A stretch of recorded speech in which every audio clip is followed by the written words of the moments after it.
네, 대장동 지역구 두고 있는 김은혜 의원이라고 합니다. 장관님, 그 도시개발은 목적이 뭡니까? 도시개발법이요. 그 전에 이제 그 공공 그 위주로 택지를 개발을 하다가 보니까 그 전면적인 수용 방식으로 이렇게 진행을 했고요.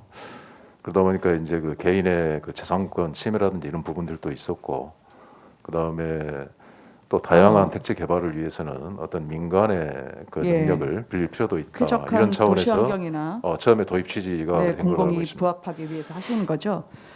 근데 논란이 된 대장동 사업은 이 도시개발법 취지에 부합하다 보십니까? 맞다 틀리다로 말씀해 주십시오. 부합합니까? 글쎄요, 그 문제를 그렇게 OX로 할 수 있는 문제일까 싶습니다. 예. 세모입니까? 말씀 안 하시면 동의로 듣습니다. 도시개발법으로 땅 수용해서 민간 사업 터준 것이 계속 늘어나는 추세더라고요. 그래프에 2015년 이후에 급증하고 있는데 저희 실에서 보니까 13년간 도시개발 사업 민과 관이 공동 출자한 법인이 한 10건 정도 됐는데요. 화면에 보입니다만 이 중에서 자산관리 이 부분을 공동 출자 회사가 아닌 민간이 가져가게 한 곳이 대장동이 유일합니다. 그러니까 공모 단계에서부터 특정 민간이 수익을 독식하도록 설계해 준 거죠. 화천대유에게 이익을 몰아준 겁니다. 국민에게 이익을 돌려준 게 아니고요. 그래서 화천대유 로드라고 저는 불리는데 국민에게 돈을 받아서 땅 장사를 한 거죠. 장관님, 이게 정상적인 계약이라고 생각하십니까? 그 말씀 그 언급하신 대로 민관 공동으로 한 SPC 그 사례가 한 11개 정도 되는 걸로 알고 있습니다. 근데 이제 여기서 자산 관리를 유일하게 민간이 가져가도록 공모 지침에서부터 명시를 했습니다. 이게 정상적인 겁니까? 그러니까 그게 그 지자체와 민간의 어떤 자율성을 강조한다는 차원에서 그거는 지정권자하고 그 사업 시행자 간의 어떤 그 계약에 의해서 이루어지는 그런 부분들이기 때문에 이거는 뭐 국토부가 그동안 관리해왔던 사항은 아니라는 말씀드립니다. 지정권자라 하시면 이재명 지사님을 말씀하시는 것 같은데요. 그러면 지정권자의 자율권이 남용됐는지 한 번 더 보겠습니다. 도시개발 지침상 임대주택의 의무 확보 비율은 면적으로는 몇 % 정도입니까? 20에서 25% 정도 네. 걸로 알고 있습니다. 보통 이제 시장이 결정권자로서 10% 포인트를 플러스 마이너스 둘 수 있죠. 그렇죠.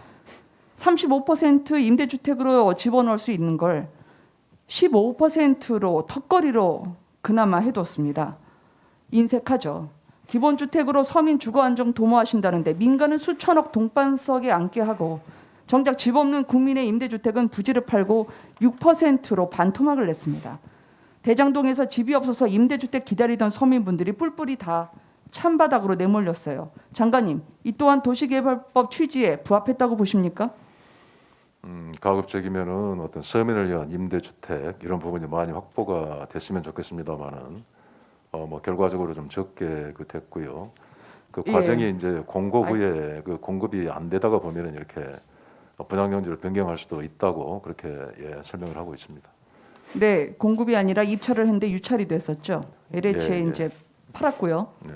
땅을 수용당한 원주민들이요. 저가에 수용되고 고가의 땅을 매입해야 하는 이중고에 시달렸습니다. 이재명 지사님이 원래 그 대장동의 민간 개발 시도를 좌초시켰다고 하셨죠. 오늘 국감에서 의원님들 말씀하신 거 봤는데 이게 민간 개발 밀어붙인 것은 전 정권이거나 상대당이거나 아니면 토건 세력에 의해서라고 말씀해 주셔서 원주민들이 저희에게 제보를 해왔습니다. 그분들은 2009년, 2010년 지금은 SNS에서 사라진 기록에 대해서 이렇게 증언을 했습니다. 제가 들려드리도록 하겠습니다. 전해주세요. 우리 이미 민간 개발하려고 땅 계약까지 다 했다. 네네. 그러면서 성남시 집회를 시작을 했어요. 네네. 대장동이 제2의 고향이라면서 다닌 사람이에요. 이제는 그러면서 그냥 주민들 힘내십시오. 같이 싸웁시다. 이래서 데모 현장마다 쫓아다녔어요. 당선이 되고 그 이튿날 대장동을 찾아왔어요. 네네. 찾아와서 어느 소리가 손바닥을 다루 뒤집는 거야. 이건 민간 개발 안 된다. 분당 성남의 마지막 남은 땅인데 원주민에게는 절대 피해가게 않게 해줄 테니 협조해달라.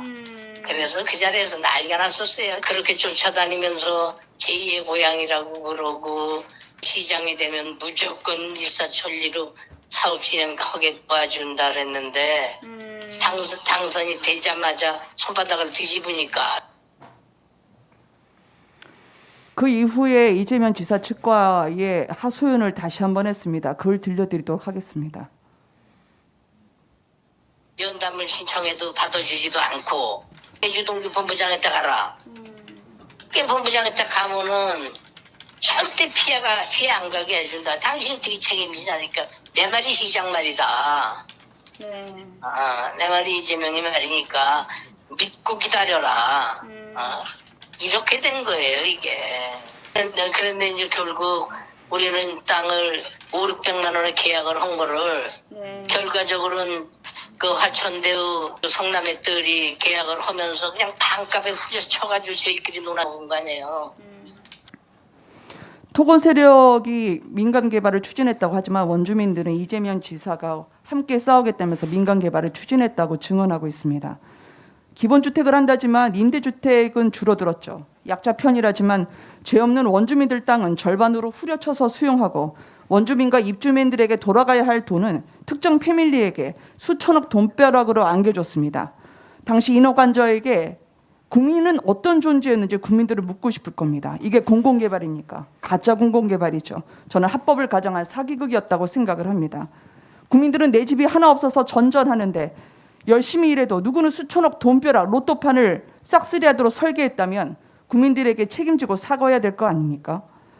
장관님, 저는 공공개발의 이익은 공공에 환원되어야 된다고 생각합니다. 동의하시는지요? 1분만 더 주십시오.